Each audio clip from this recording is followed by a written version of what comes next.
এই তো বন্ধুরা নিয়ে এলাম আলুর দমের রেসিপি। আলুগুলোকে আগের থেকে সিদ্ধ করে রেখে দিয়েছিলাম, সাথে কয়েকটা কচুরমুখিও আমি অ্যাড করে দিয়েছি। তো মশলার মধ্যে লাগবে টমেটোর পেস্ট, ধনে, জিরে, হলুদ গুঁড়ো, অল্প গরম মশলা, চিনি আর লবণ।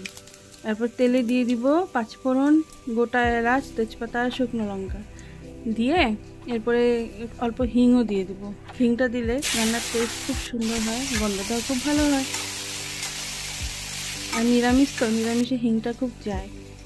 এরপরে যে মশলাটা বানিয়ে রেখেছিলাম পেস্টটা, ওটা দিয়ে দিব। দিয়ে এটাকে ভালো করে আলুর সাথে কষাতে হবে। নাড়াচাড়া করে করে বেশ কিছুক্ষণ কষিয়ে যখন তেল ছেড়ে আসবে তখন অল্প টমেটো সস দিয়ে আবার এটাকে কষাবো।